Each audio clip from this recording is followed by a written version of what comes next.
alternative ways to increase value. Yeah. It doesn't always have to be rental. I've applied it elsewhere to this specific project and optimize it in a way that current sellers might not know about.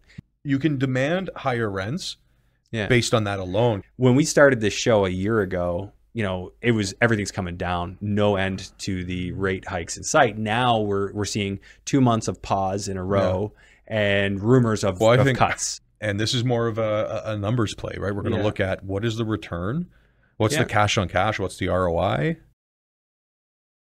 Welcome back to REI Hot Seat. Andrew Hines here with Jacob Campagnaro, and we're revisiting a deal that we covered probably like 8 months ago or something. Yeah.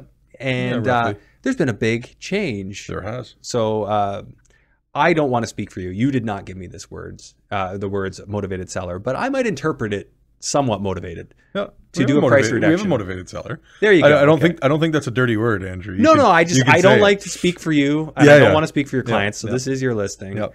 No, I think. Listen, I think it would be it'd be foolish for somebody who's unmotivated to try to sell a building right now in the market.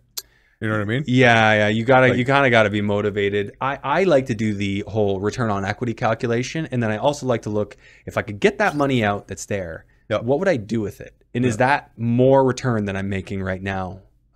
If you factor in your taxes that you're going to pay and all that, right? And we've done a ton of that. We've done a ton of that this year, right? That's just financial planning, really, more than anything. Exactly. Being strategic about your portfolio. Hey, let's get you out of this, get you into this, or get you out of this, pool your money for a bit, and then we go buy something else. So, I think if you're selling in this market, Andrew, you are a motivated seller.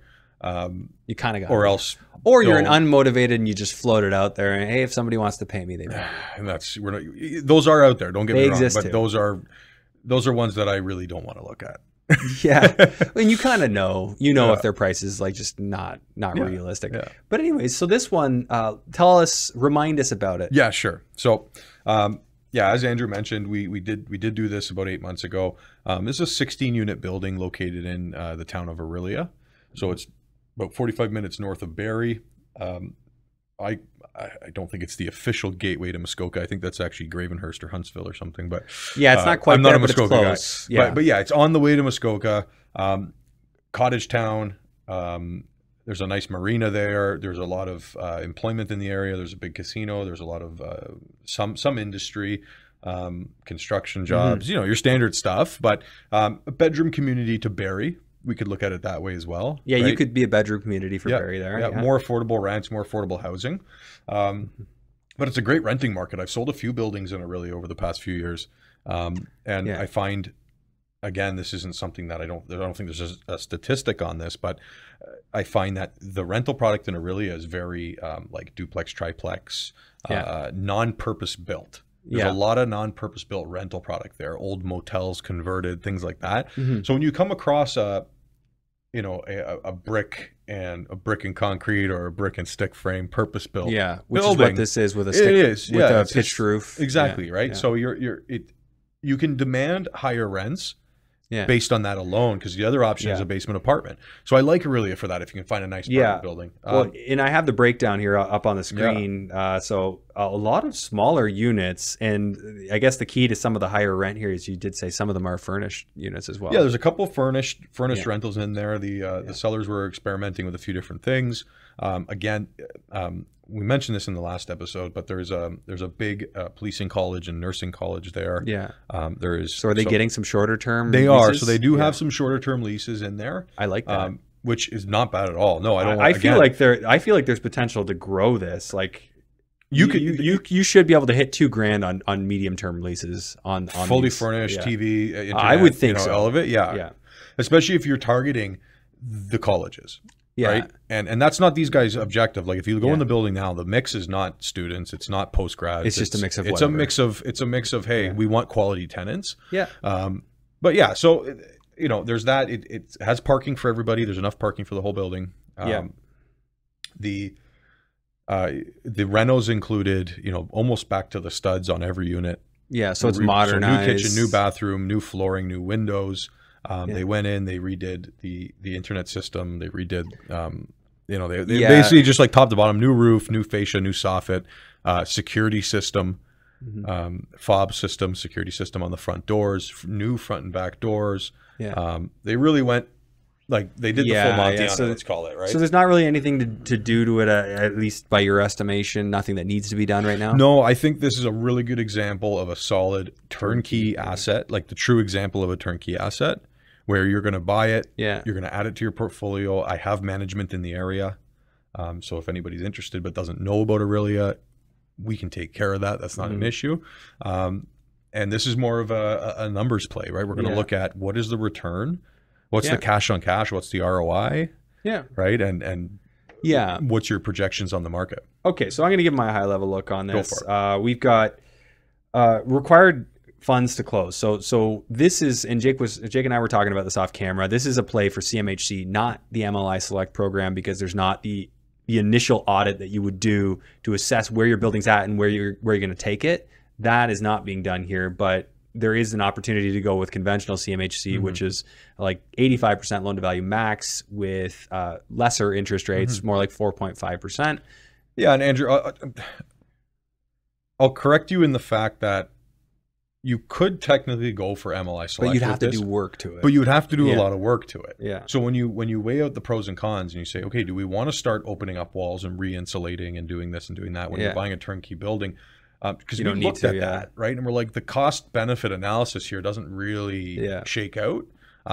So sorry, I just wanted to mention that because and I didn't mean to say that you weren't, but if you're thinking of it as turnkey, you're not going to do that most likely. But let's just go through the numbers. So you got your land transfer, you're paying your mortgage broker, legal, CMHC fee, and then your actual down payment. So you're $814,000 to close. It's not a small thing. There's what looks like a 4% cash on cash here based on cash flow.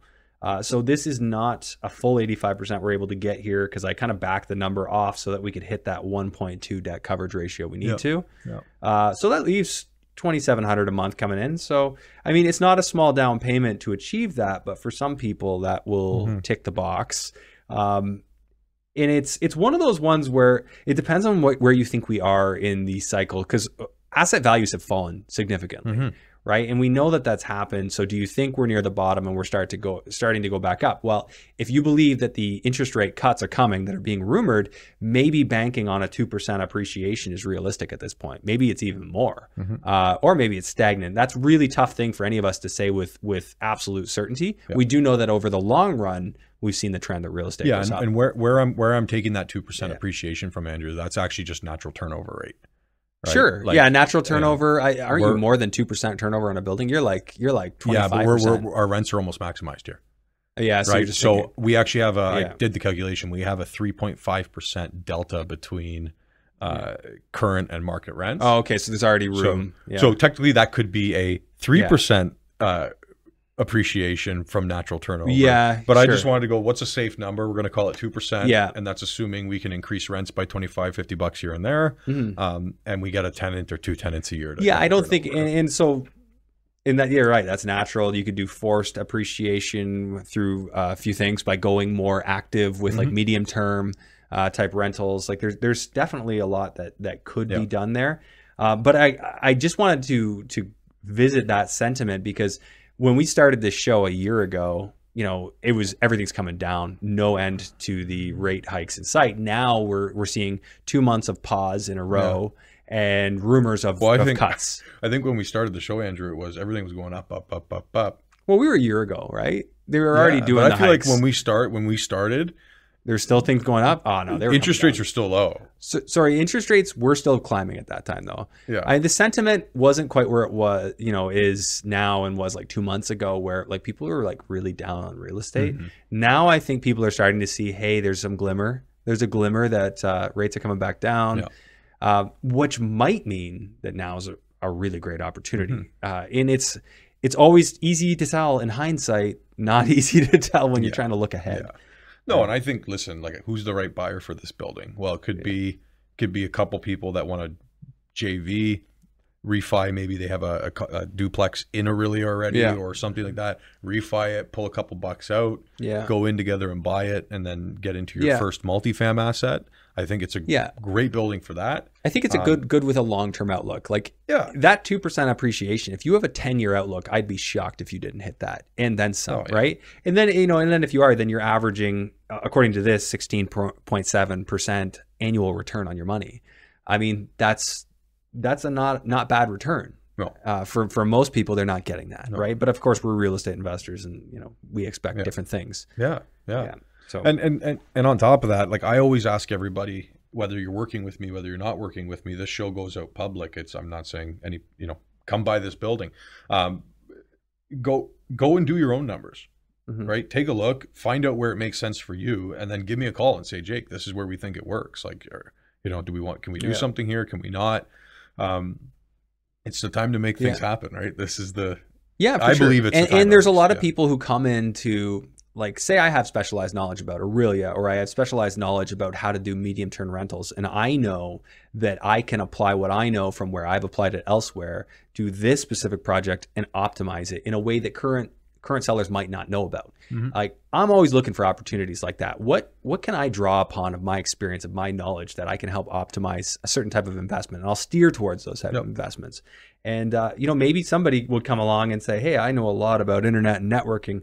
That $14,000 internet and TV line, I can cut that down. I still believe that there's room to cut that. For sure. That's what I remembered from last time we covered this, that big internet number. Yeah. But in your argument is that drew people to the building, got good tenants. Yeah. Like they're making that 14 back easy. Right. Yeah. And it goes back to another episode we did, Andrew, where we talked about alternative ways to increase value. Yeah. It doesn't always have to be rental.